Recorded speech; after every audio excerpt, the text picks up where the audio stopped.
Hello दोस्तों, कैसे हैं आप सभी। आई होप कि आप सभी बहुत अच्छे होंगे और घर पर रहकर अपने एग्जाम्स की प्रिपरेशन कर रहे होंगे। दोस्तों, मेरा नाम है दीपक माहौर और आपका स्वागत है JBK गुरुकुल यूट्यूब चैनल पर। दोस्तों, आपको इस चैनल पर 9th क्लास से लेकर 12th क्लास तक के सभी सब्जेक्ट्स की जो मेन सब्जेक्ट हैं, जैसे कि 9th 10th में मैथ और साइंस के लेक्चर्स प्रोवाइड किए जाएंगे दोस्तों। और 11th class and 12th class जो साइंस स्ट्रीम्स के लोग हैं, बच्चे हैं, उनके लिए फिजिक्स केमिस्ट्री मैथ के लेक्चर्स अपलोड किए जाएंगे दोस्तों। और इसके साथ साथ जो भी बच्चे कॉम्पिटिटिव एग्जाम्स जैसे कि IIT JEE and neat and BITSAT and etcetera और भी अदर्स एग्ज़ाम हैं जो उनकी प्रिपरेशन कर रहे हैं दोस्तों, उनसे रिलेटेड भी यहाँ पर आपको वीडियो प्रोवाइड की जाएंगे दोस्तों।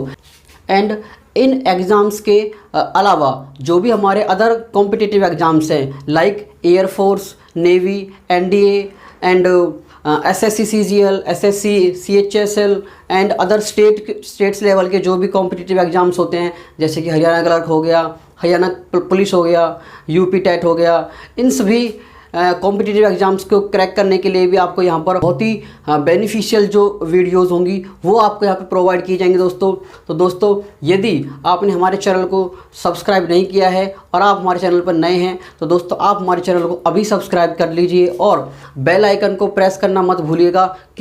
क्योंकि यदि आपने बेल आइकन को नहीं प्रेस किया तो हमारी जो भी नई वीडियो जाएंगी उनके नोटिफिकेशन आपको नहीं मिलेंगे। तो दोस्तों, यदि आप हमारे चैनल पर नए हो तो आप हमारे चैनल को सब्सक्राइब ज़रूर करें। तो दोस्तों, आज मैं आपको +2 क्लास की फिजिक्स जो उसकी जो फर्स्ट यूनिट है इलेक्ट्रोस्टैटिक, उसका हमने चैप्टर नंबर 1 वो स्टार्ट किया था दोस्तों। इससे पहले हम इसके एक वीडियो दोस्तों बना चुके हैं जिसमें हमने इलेक्ट्रोस्टैटिक के बारे में बेसिक इंट्रोडक्शन दिया है एंड कुछ टॉपिक्स को भी एक्सप्लेन किया है दोस्तों। आज हमारी ये सेकंड वीडियो है। अगर आपने हमारी फर्स्ट वीडियो नहीं देखी है तो आप प्लीज़ हमारे चैनल के हमारे इस वीडियो के डिस्क्रिप्शन में मैं आपको लिंक प्रोवाइड कर दूंगा और आप हमारे उस लिंक पर क्लिक करके आप हमारी वो फर्स्ट वीडियो ज़रूर देखिए। तो चलिए दोस्तों, स्टार्ट करते हैं lecture methods of charge an object. एक ऑब्जेक्ट को चार्ज करने के कितने तरीके हैं। सबसे पहला तरीका है दोस्तों charging by conduction. Charging by conduction. Conduction का मतलब क्या है दोस्तों, जब हम दो ऑब्जेक्ट को टच कर देते हैं, कांटेक्ट में ला देते हैं। दोस्तों, सपोज करो मेरे पास एक ऑब्जेक्ट है A, इसके पास कोई चार्ज है पॉजिटिव चार्ज। एक दूसरा ऑब्जेक्ट है B, इसके पास कोई चार्ज नहीं है। इट मीन्स ये न्यूट्रल है। इसका मतलब ये नहीं दोस्तों कि इसके पास इलेक्ट्रॉन प्रोटॉन नहीं है। इसके पास इलेक्ट्रॉन प्रोटॉन होते हैं लेकिन वो इक्वल नंबर होते हैं, यानी कि जितने इलेक्ट्रॉन होते हैं उतने ही प्रोटॉन्स होते हैं, वो एक दूसरे को कैंसिल कर देते हैं। इसीलिए ये हमारी जो बॉडी है वो न्यूट्रल बॉडी है, न्यूट्रल। जैसे ही आप इनको टच कर देते हो दोस्तों, कांटेक्ट में ला देते हो, तो इनके बीच में हो जाता है कंडक्शन होना स्टार्ट। तो अब क्या होगा दोस्तों, इस बॉडी का जो पॉजिटिव चार्ज था कुछ चार्ज इसके अंदर ट्रांसफर कर जाएगा। और अगर इन दोनों का दोस्तों shape, size and material same हो,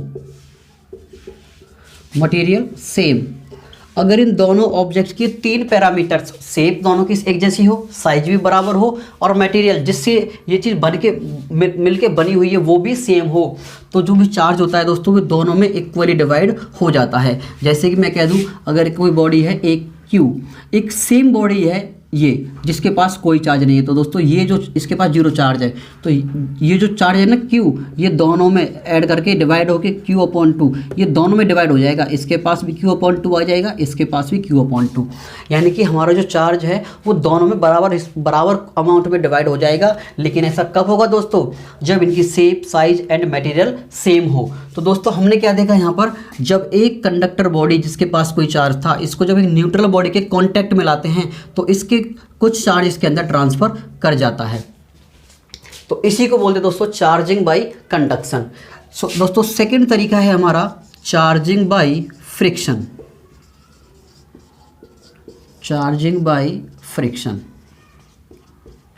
इसके अंदर क्या होता है दोस्तों, जब भी हम दो ऑब्जेक्ट्स को रब करते हैं एक दूसरे के साथ, तो रब करने से दोस्तों एक फ्रिक्शन प्रोड्यूस होता है। उस फ्रिक्शन की वजह से एक हीट पैदा होती है, और उस हीट की वजह से ही जो उन ऑब्जेक्ट्स के जो आउटर मोस्ट सेल के जो इलेक्ट्रॉन होते हैं दोस्तों, कौन से सेल, आउटर मोस्ट सेल के जो इलेक्ट्रॉन्स होते हैं, जिनको हम वैलेंस इलेक्ट्रॉन भी कह देते हैं, वैलेंस इलेक्ट्रॉन्स, ये क्या होते हैं दोस्तों। सपोज करो दोस्तों मेरे पास सोडियम है, सोडियम का एटॉमिक नंबर क्या होता है दोस्तों 11। अगर मैं इसका इलेक्ट्रॉनिक कॉन्फ़िगरेशन करता हूं तो वो क्या होता है दोस्तों 281। तो दोस्तों ये LMN ये हमारे सेल्स होते हैं। तो दोस्तों सबसे बाहर वाला सेल कौन सा है, ये N, ये इसके अंदर एक इलेक्ट्रॉन है। तो सबसे बाहर वाले सेल में, आउटर मोस्ट सेल के अंदर जो भी इलेक्ट्रॉन्स होते हैं उन्हीं को हम वैलेंस इलेक्ट्रॉन बोलते हैं। तो दोस्तों जब हम दो चीज़ों को रब करते हैं आपस में, जैसे एक ऑब्जेक्ट ये है और एक ऑब्जेक्ट है, अगर हम इनको रब करेंगे दोस्तों तो क्या होता है दोस्तों, इनके बीच में फ्रिक्शन प्रोड्यूस होता है। तो इसके पास जो चार्ज था और इसके पास भी कोई चार्ज था, तो वो आपस में ये ट्रांसफ़र होना स्टार्ट कर देता है। तो दोस्तों क्या होता है यहाँ पर, जब भी दो बॉडीज़ के बीच में फ्रिक्शन प्रोड्यूस होगा, जैसे कि आप एक एबोनाइट की रॉड ले लीजिए और एक कैट्स की फर ले लीजिए। एक एग्जांपल और देता हूँ मैं आपको, जैसे कि ये हमारे पास सपोज करो एक एबोनाइट की रॉड है, ये एबोनाइट एक धातु होती है दोस्तों, मेटल होती है, एबोनाइट की रॉड है दोस्तों, और मेरे पास एक कपड़ा है और इस कपड़े के ऊपर मैं इसको रब कर रहा हूँ दोस्तों। तो दोस्तों क्या होता है, जब इनको हम अलग करते हैं तो ये अलग अलग प्रॉपर्टी शो करते हैं। ये जो एबोनाइट की रॉड है दोस्तों, इस पर एक नेगेटिव चार्ज आ जाता है, और इसके पास ये जो हमारी कैट्स फर है, कैट्स फर मतलब दोस्तों बिल्ली की खाल, बिल्ली की खाल। तो दोस्तों जब इनको रब करते हैं आपस में, तो इसके पास एक नेगेटिव चार्ज आ जाता है और इसके पास एक पॉजिटिव चार्ज आ जाता है। ये आपस में एक दूसरे को अट्रैक्ट करते हैं, या फिर अगर इस रॉड को, जो एबोनाइट की रॉड है जिसके पास नेगेटिव चार्ज आया है, अगर इसके पास किसी नेगेटिव चार्ज वाली बॉडी को लेके आते हैं तो इनमें रिपल्शन होता है, अगर पॉजिटिव बॉडी को लेके आते हैं तो इनमें अट्रैक्शन होता है। तो दोस्तों आपने देखा कि हम फ्रिक्शन से हम किस तरीके से चार्ज कर सकते हैं किसी बॉडी को, और यहाँ पर देखा आपने कंडक्शन से कैसे चार्ज कर सकते हैं। दोस्तों नेक्स्ट जो तरीका है हमारा चार्जिंग का, वो हमारा इंपॉर्टेंट है, that is charging by induction. Exams में ज़्यादातर यही पूछा जाता है दोस्तों, चार्जिंग बाय इंडक्शन। चलो दोस्तों इसको पढ़ते हैं, चार्जिंग बाय इंडक्शन। थर्ड जो मेथड है हमारा दोस्तों वो है चार्जिंग बाय इंडक्शन।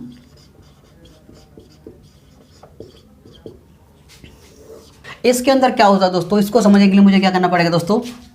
सपोज करो हमारे पास दोस्तों एक ऑब्जेक्ट है ए, इसको मैंने एक इंसुलेटेड स्टैंड के ऊपर खड़ा किया हुआ है। इंसुलेटेड स्टैंड क्या होता है दोस्तों, कि एक ऐसा स्टैंड जिसमें से यहाँ का जो भी इलेक्ट्रिसिटी वगैरह चार्ज वगैरह होगा वो उसमें ट्रांसफ़र नहीं होगा, ये इंसुलेटर है। सपोज करो दोस्तों इसके पास एक पॉजिटिव चार्ज है, एक मेरे पास दूसरी ऑब्जेक्ट है दोस्तों बी, इसको भी मैंने इंसुलेटेड स्टैंड पे खड़ा किया हुआ है दोस्तों, लेकिन इसके पास कोई चार्ज नहीं है।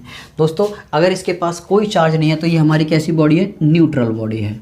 न्यूट्रल बॉडी क्या होती है दोस्तों, जिसके पास equal number of electrons and protons होते हैं। जैसे कि दोस्तों हर चीज़ न्यूट्रल होती है, हाइड्रोजन के पास क्या होता है दोस्तों, एक इलेक्ट्रॉन होता है और एक प्रोटॉन होता है, इसलिए तो ये न्यूट्रल होता है। ऐसे अगर और एग्जांपल ले लें हम, जैसे नियॉन ले लें दोस्तों, नियॉन के पास 10 इलेक्ट्रॉन होते हैं और 10 proton.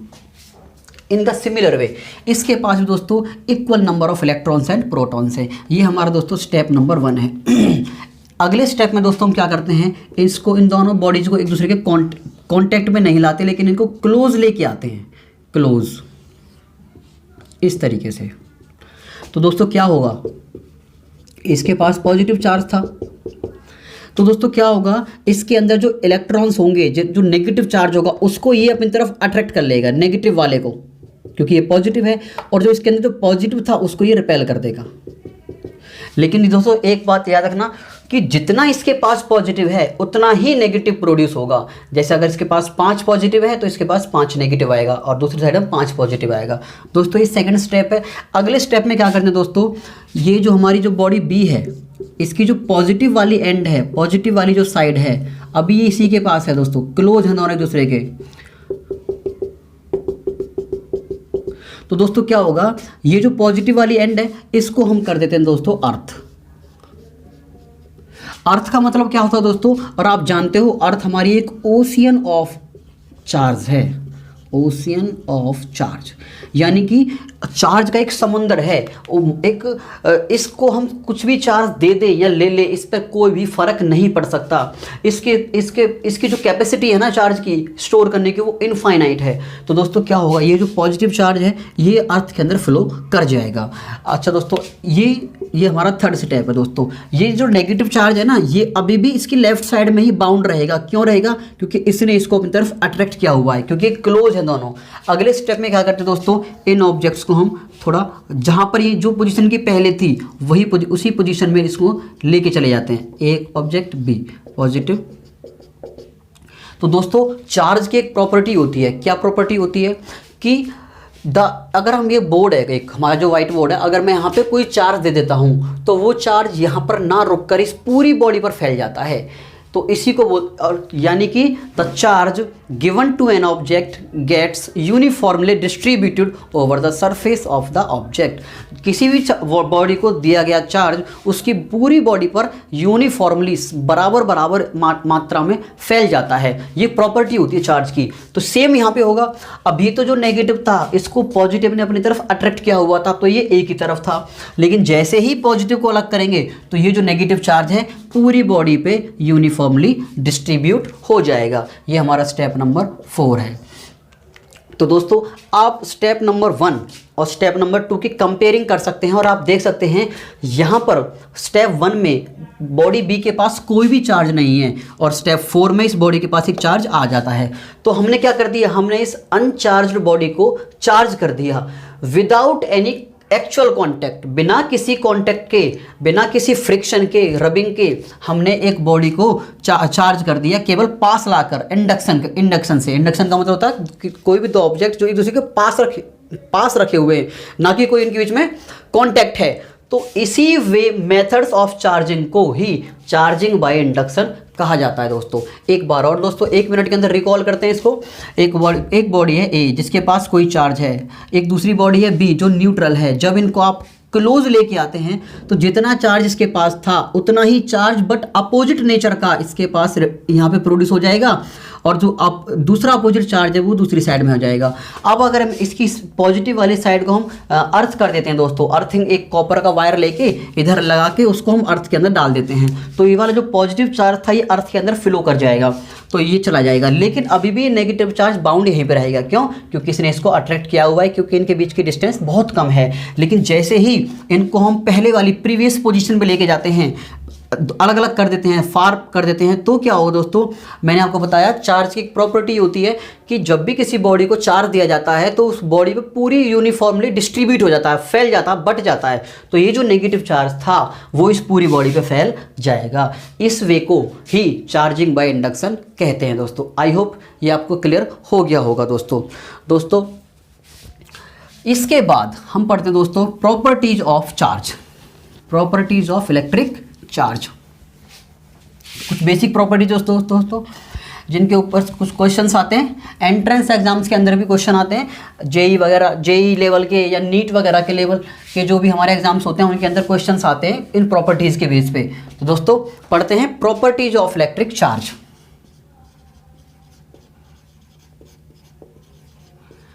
Properties of electric charge. Property of electric charge के अंदर तो दोस्तों सबसे पहली जो प्रॉपर्टी पढ़ेंगे हम, additivity of charge. Additivity of charge.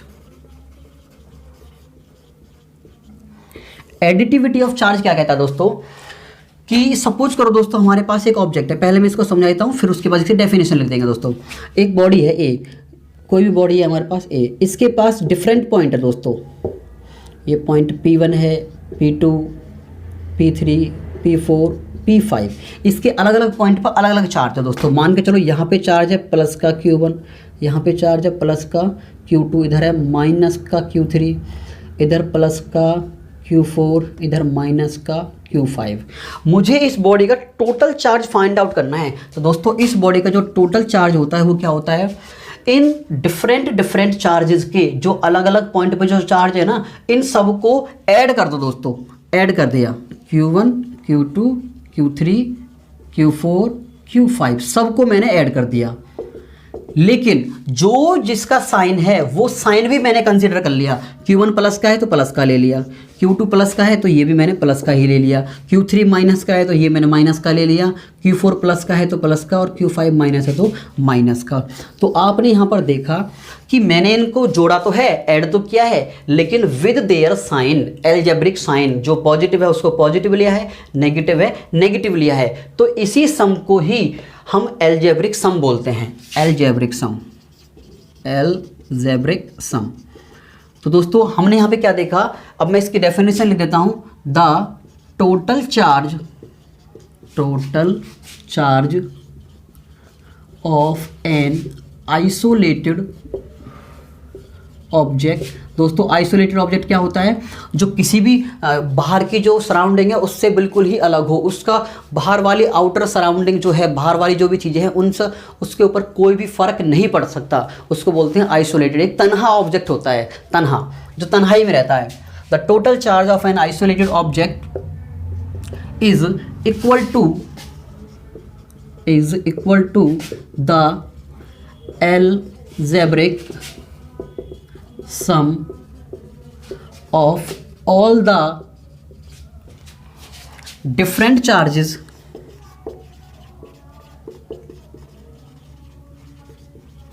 at different points।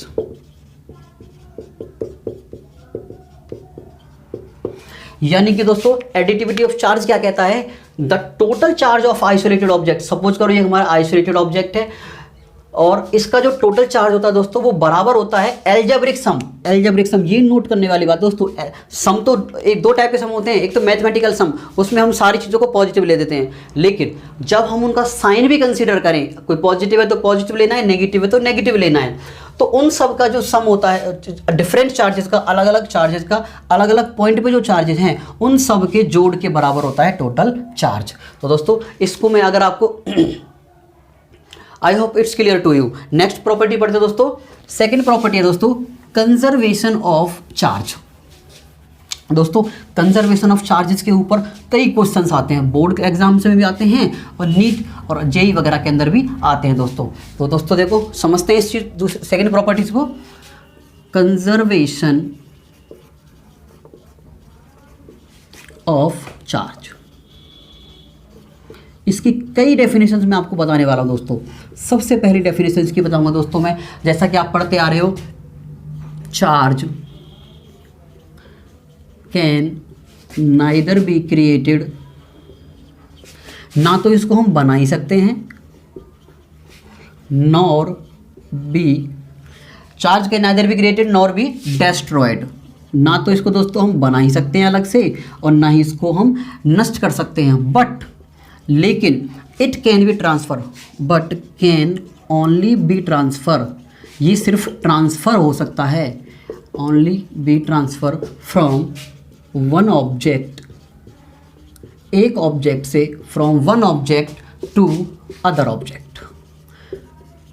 एक ऑब्जेक्ट से दूसरे ऑब्जेक्ट तक ये सिर्फ ट्रांसफ़र हो सकता है, ना तो हम नया चार्ज बना सकते हैं और ना ही उसको डिस्ट्रॉय कर सकते हैं। सेकंड पॉइंट, सेकंड डेफिनेशन क्या हो जाएगी दोस्तों, the total charge of an isolated object, the total charge of an isolated object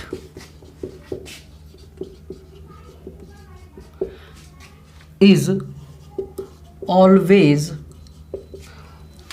constant और कंजर्व।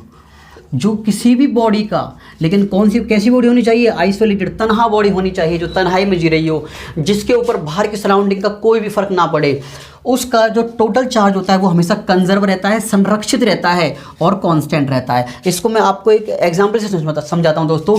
सपोज करो दोस्तों हमारे पास एक बॉडी ए है, इसके पास कुछ चार्ज है, प्लस का 5 कूलम, ये माइनस का 2 कूलम और यहाँ प्लस का 3 कूलम। ये हमारा Q1 है, Q2 है और ये Q3 है। अगर मैं इस बॉडी को ऐसे लेके ऐसे करके हिला देते हैं दोस्तों, तो दोस्तों क्या होगा, इस बॉडी का चार्ज दोबारा से डिस्ट्रीब्यूट हो जाएगा। वो कैसे हो जाएगा दोस्तों, सपोज करो यहाँ पे प्लस का 3 कूलम आ गया और यहाँ पे आ गया प्लस का 4 कूलम। आपसे पूछा जाएगा यहाँ पे कितना चार्ज आएगा, Q3 डैश, ये Q1 डैश और ये Q2 डैश। तो दोस्तों बॉडी तो सेम है, हमने इसको, और ये आइसोलेटेड ऑब्जेक्ट है। तो दोस्तों हमने तो यहाँ पे क्या पढ़ा है, जो इसका टोटल चार्ज है ना, तो यहाँ पे टोटल चार्ज क्या होगा दोस्तों, Q1 plus Q2 plus Q3 is equals to, यहाँ पे टोटल चार्ज क्या होगा, Q1 dash plus Q2 dash plus Q3 dash. तो आप यहाँ पे देख सकते हो Q1 की वैल्यू क्या है, 5 प्लस का 5 प्लस में माइनस का 2 प्लस में 3 is equals to, Q1 dash की वैल्यू क्या है, प्लस का 3 प्लस 4 कूलम और प्लस का Q3 डैश। तो दोस्तों 5 minus 2 plus 3 equal to 3 plus 4 plus Q3 dash. 5 minus 2 3, 3 plus 3 6, 3 plus 4 7 plus के Q3 डैश, 6 माइनस 7 माइनस 1। तो Q3 डैश की वैल्यू हमारे क्या हो जाएगी दोस्तों, -1 कूलम, -1 कूलम। वैसे भी आप देख सकते हो दोस्तों 5 प्लस 3 8, 8 माइनस 2 6, इधर हमारा 6 कूलम है। इधर देखना दोस्तों प्लस का 3 प्लस का 4 प्लस का 7 माइनस का 7, इधर भी प्लस का 6 कूलम है। तो देखो दोस्तों डिस्ट्रीब्यूशन तो चेंज हो गया लेकिन टोटल चार्ज वही रहा। तो इसी को बोलते हैं total charge of an object is always constant और कंजर्व। आई होप ये दोनों डेफिनेशन आप क्लियर हो गई दोस्तों। एक डेफिनेशन और बताते हैं दोस्तों, इस दोस्तों कंजर्वेशन ऑफ चार्ज की एक बहुत ही इंपॉर्टेंट एप्लीकेशन है जो कि हम रेडियो एक्टिविटी के अंदर पढ़ते हैं। जो हमारे रेडियो एक्टिव सब्सटेंसेस होते हैं, जो रेडियो एक्टिव रिएक्शंस होती हैं, वहाँ पर इसकी बहुत ही इंपॉर्टेंट एप्लीकेशन है। पहले मैं उसकी डेफिनेशन लिखना चाहूँगा दोस्तों। थर्ड जो डेफिनेशन है वो क्या है दोस्तों, the total charge before a chemical reaction is equal to the total charge after the reaction. इसका मतलब क्या है दोस्तों, सपोज करो दोस्तों कि कोई भी केमिकल रिएक्शन हो रही है। मैं आपको इसको एक एग्जांपल समझाना चाहता हूं दोस्तों।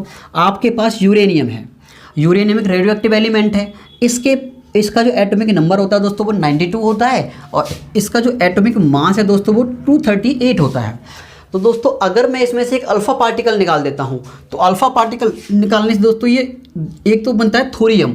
थोरियम का मास मुझे पता है 90 होता है, एटॉमिक नंबर क्या होता है 90, और इसका एटॉमिक मास भी पता है दोस्तों मुझे 234।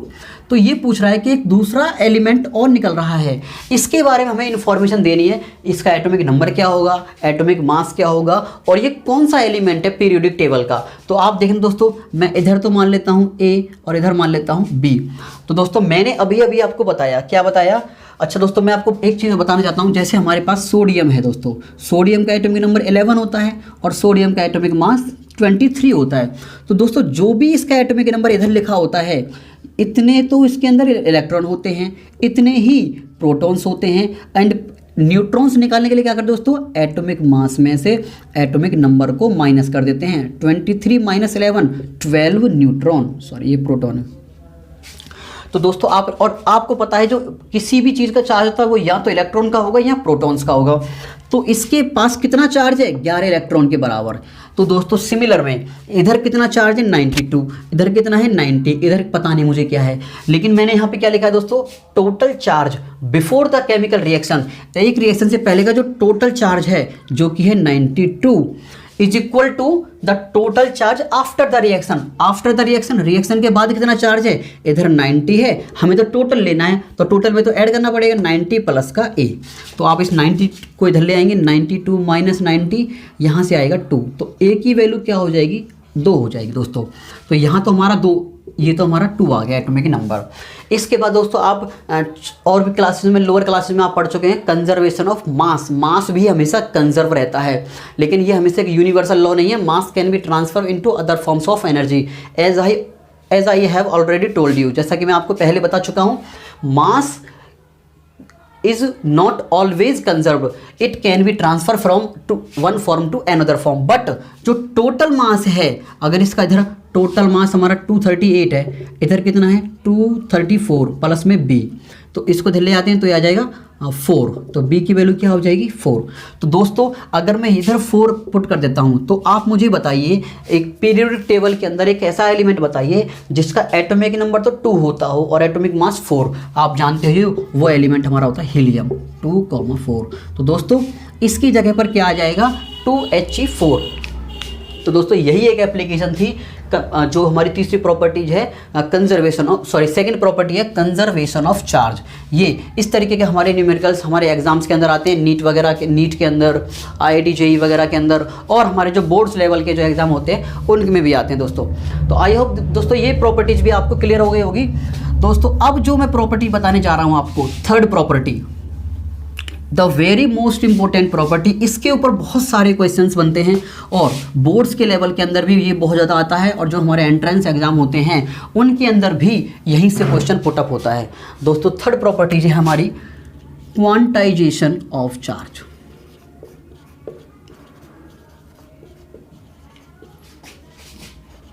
Quantization of charge, quantization of charge क्या होता है दोस्तों? दोस्तों सबसे पहले मैं आपको बता दूं कि जो सबसे स्मॉलेस्ट वैल्यू है चार्ज की, जो पॉसिबल वैल्यू है, the smallest possible value of charge, the smallest value of charge, जो पॉसिबल वैल्यू है, स्मॉलेस्ट पॉसिबल वैल्यू, वो हमारी दोस्तों होती है E, जो कि एक बेसिक यूनिट ऑफ चार्ज है। क्या है दोस्तों? ये बेसिक यूनिट ऑफ चार्ज, जिसकी वैल्यू होती है 1.6 मल्टीप्लाई 10⁻⁻⁻19 कूलम। ये हमारा जो चार्ज है ये सबसे कम चार्ज पॉसिबल है, इससे कम चार्ज पॉसिबल नहीं है। इसी को हम बेसिक यूनिट ऑफ चार्ज भी बोल देते हैं। तो दोस्तों अब पढ़ते हैं क्वांटाइजेशन ऑफ चार्ज। दोस्तों क्वांटाइजेशन ऑफ चार्ज में क्या होता है, मैंने आपको चार्जिंग के तरीके बताए थे, फ्रिक्शन से, कंडक्शन से, चार्जिंग बाय इंडक्शन से। तो दोस्तों जब दो बॉडीज आपस में कांटेक्ट में आती हैं तो उनके बीच में चार्ज का ट्रांसफर होता है। चार्ज का ट्रांसफर कब होता है? जब इलेक्ट्रॉन्स का ट्रांसफर होगा, क्योंकि इलेक्ट्रॉन्स के पास ही तो चार्ज होता है।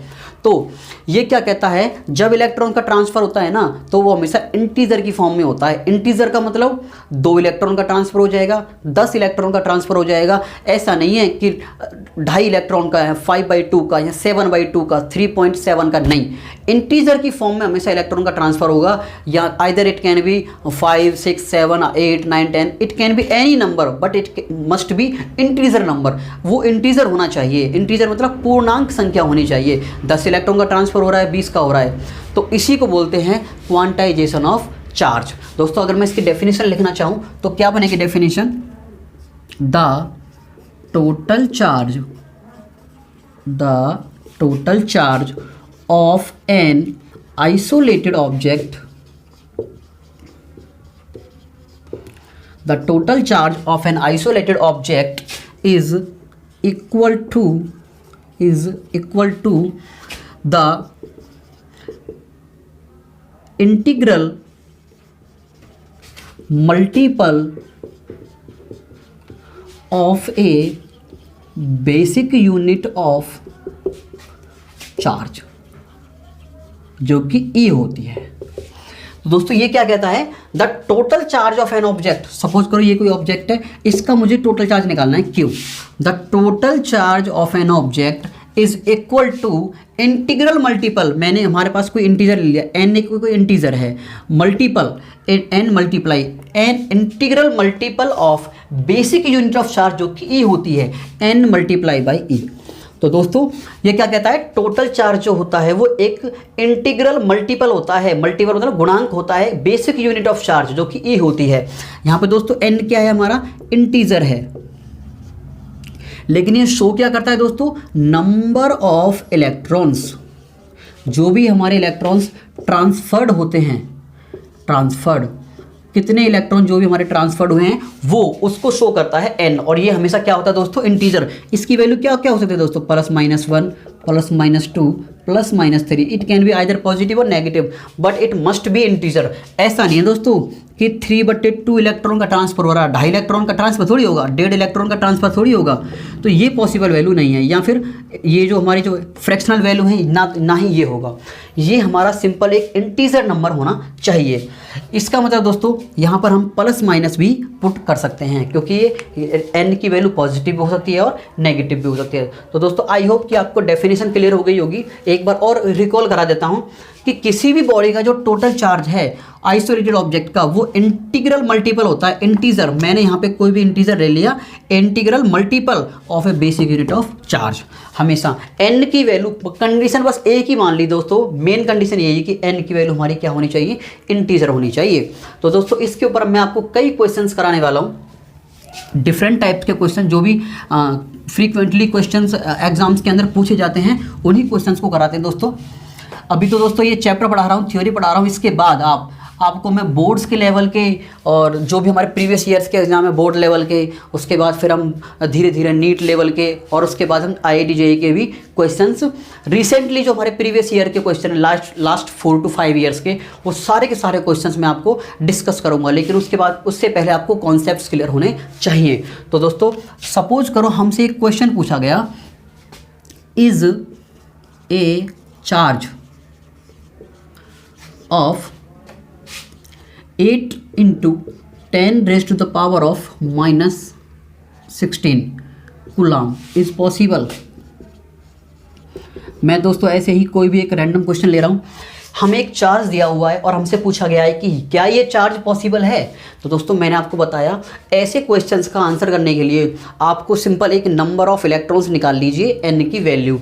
अगर वो इंटीजर आती है then it is possible, otherwise it is not possible. तो दोस्तों अगर मैं इसका सॉल्यूशन करना चाहूँ तो आप देखना, यहाँ पे हमारा टोटल चार्ज दिया हुआ है 8 मल्टीप्लाई में 10 की पावर 6 -16 कूलम। दोस्तों आपने और मुझे n निकालना है। तो दोस्तों हम क्या करेंगे, हमें पता है क्वांटाइजेशन ऑफ चार्ज क्या कहता है दोस्तों, Q = NE।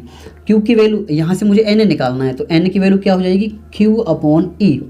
Q की वैल्यू पुट कर दे दोस्तों 8 × 10 की पावर -16। E की वैल्यु आपको पता है दोस्तों 1.6 मल्टीप्लाई 10 की पावर -19। अगर इस पॉइंट को हटाएं दोस्तों, ऊपर एक 0 आ जाएगी, तो ये बन जाएगा 80/60 मल्टीप्लाई 10 की पावर -16। ये -19 है दोस्तों, जब मैं इसको ऊपर ले जाऊँगा तो ये प्लस की पावर हो जाएगी, प्लस का 19। दोस्तों ये कैंसिल कर रहा है 5 times, 5 × 10 raised to the power of 3। ये हमारी दोस्तों n की वैल्यू आ गई है। तो दोस्तों आप यहाँ पे देख सकते हो n की वैल्यू क्या निकल के आई है, एक इंटीजर निकल के आई है। इंटीजर का मतलब दोस्तों एक पूर्णांक वैल्यू निकल के आई है, जो ना तो फ्रैक्शन में है और ना ही उसमें डिवाइड में है। तो दोस्तों ये हमारा चार्ज एक पॉसिबल चार्ज है, यस। तो हम इसका आंसर दे देंगे यस। दोस्तों अगर ये हमारा आंसर 1.5 आता, 5.6 आता, तो ये इंटीजर नहीं है, then it is not possible. तो दोस्तों आई होप कि आपको इस टाइप का क्वेश्चन क्लियर हो गया होगा कि आपसे ये पूछा जाएगा कि भाई ये चार्ज पॉसिबल है या नहीं। तो दोस्तों आप केवल n की वैल्यू निकाल लीजिए, अगर वो वैल्यू इंटीजर आती है तो ये वाला चार्ज पॉसिबल है, आप यस कह देंगे। और अगर ये वैल्यू इंटीजर नहीं आती है, इंटीजर जैसे कि आपकी पॉइंट में आ जाती है 1.8 या डिवाइड में आ जाती है, तो ये वैल्यू पॉसिबल नहीं होगी। तो दोस्तों I hope it's clear to you. One more question दोस्तों, ऐसा और क्या क्वेश्चन हो सकता है दोस्तों, आपसे इसी क्वेश्चन को वो इस तरीके से भी पूछ सकता है, how many electrons are there in 1 coulomb of charge. यहाँ पे आपको पूछ लिया उसने कि 1 कूलम चार्ज के अंदर कितने इलेक्ट्रॉन्स होते हैं। तो सेम क्वेश्चन पूछा उसने, नंबर ऑफ इलेक्ट्रॉन पूछा है, 4 दे रखा है, तो लेकिन पूछने का तरीका अलग है। तो अब भी आपको क्या दे रखा है, Q की वैल्यू 1 दे दी है उसमें। तो आपको पता है Q = क्या होता है, Ne। आपको नंबर ऑफ इलेक्ट्रॉन पूछा है, N = क्वेश्चन मार्क। दोस्तों Q = क्या होता है, Ne। तो यहाँ पे हमें N निकालना है, तो क्या हो जाएगा Q/E। Q की जगह पे क्या पुट कर देंगे 1। E की वैल्यू क्या होती है 1.6 मल्टीप्लाई 10 की पावर -19 कूलम। अगर आप इस पॉइंट को हटाओगे तो 10 आ जाएगा। ये 10/16 मल्टीप्लाई 10 की पावर 19। अगर मैं यहाँ से इधर एक 0 ले लेता हूँ तो हमारा ये 18 हो जाएगा। अगर मैं इसको इससे डिवाइड करता हूँ तो 2 से 8 टाइम्स, 2 से 50 टाइम्स, 8 से डिवाइड कर दीजिए, 6.25 इंटू 10 की पावर 8। अगर मैं यहाँ से 2 ज़ीरोज़ और निकाल लेता हूँ तो ये वाली पॉइंट हट जाएगा। कैसे? 6.25 अपॉन 100, अगर इसको हटाएं तो यहाँ पर 100 इंटू 10 की पावर 16 कर सकते हैं। ये 100 इससे कैंसिल हो जाएगा। तो दोस्तों यहाँ पर जो n की वैल्यू आई है वो आई है 625 मल्टीप्लाई बाई 10 की पावर 6। दोस्तों आप यहाँ पे देख सकते हो ये हमारी एक इंटीजर वैल्यू है, तो ये वाला चार्ज भी पॉसिबल है। और 1 कूलम के अंदर इतना चार्ज होता है। आपको 1 कूलम की जगह पर वो 5 कूलम भी दे सकता है, 10 कूलम भी दे सकता है। तो आपको सिंपल क्या करना है, बस 1 की जगह 10 लगा देना, 5 लगा देना, जो भी आपसे पूछा जाएगा आप उसके अकॉर्डिंग इसको कर सकते हैं। तो आई होप दोस्तों आपको ये दोनों ही टाइप्स के क्वेश्चंस क्लियर हो गए होंगे। दोस्तों एक क्वेश्चन और है दोस्तों बेसिक सा, आपको अभी तो हमें दोनों क्वेश्चंस के अंदर चार्ज गिवन था और नंबर ऑफ इलेक्ट्रॉन्स पूछ रखे थे। अगर वो उल्टा पूछ लेता है, इसका रिवर्स कर देता है कि आपको नंबर ऑफ इलेक्ट्रॉन्स दे देता है और उसका चार्ज पूछ लेता है। जैसे कि अगर मैं क्वेश्चंस लेना, एक एग्जांपल लेना चाहूँ तो क्या ले सकते हैं दोस्तों, what is the charge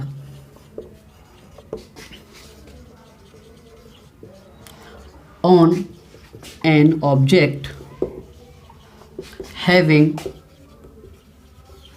20 electrons.